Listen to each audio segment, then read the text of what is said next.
পর পর পর পর এই যে জঙ্গিরা গ্রেফতার হচ্ছে, আইএসআই এজেন্টরা গ্রেফতার হচ্ছে, বারবার বিজেপি এর আগে অভিযোগ করে এসেছে পালা বদলের আগে তৃণমূলের আমলে একটা করিডোর করে রাখা হয়েছিল, সেফ করিডোর। সেই সেফ করিডোরটা জঙ্গিদের জন্য, জঙ্গিদের আশ্রয়ের একেবারে সেফ জায়গা ছিল এই পশ্চিমবঙ্গ।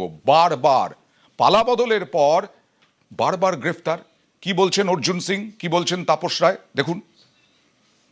পশ্চিম বাংলা হলো সেফ জায়গা করে রেখেছিল পুরনো সরকার। এখানে জিহাদিদের সংগঠন সক্রিয় ছিল, খারিজি মাদ্রাসা বর্ডার এলাকা সক্রিয় ছিল। তার জন্য ওরা সাহস পেয়ে এই জায়গাটাকে সেফ জায়গা বানিয়ে নিয়েছিল। আমাদের পুলিশ সেন্ট্রাল এজেন্সির সঙ্গে যোগাযোগ করে নিশ্চিতভাবে খুব ভালো একটা আগামী দিন। প্রতিদিনই জঙ্গিদের নেতা, জঙ্গিরা অ্যারেস্টেড হচ্ছে। আবার এই ভারতবর্ষের কোনো কোনো প্রান্তে যে ওই টুকরে টুকরে গ্যাং, ভারতবর্ষকে টুকরো করার স্লোগানও উঠছে। তো সুতরাং এই ওমর খালিদ কে, ইয়াসিন আকিল কে, তাদেরকে মুক্তি দেওয়ার কথা যারা স্লোগান দেয় তাদের মুক্তির জন্য, আর যাই হোক তারা ভারতীয় নয়, ভারতবর্ষের বন্ধু নয়, ভারতবর্ষের নাগরিক নয়, ভারতবর্ষের ভালো তারা চায় না। এটাই তো আজকের সবচেয়ে বড় চ্যালেঞ্জ বিফোর আস।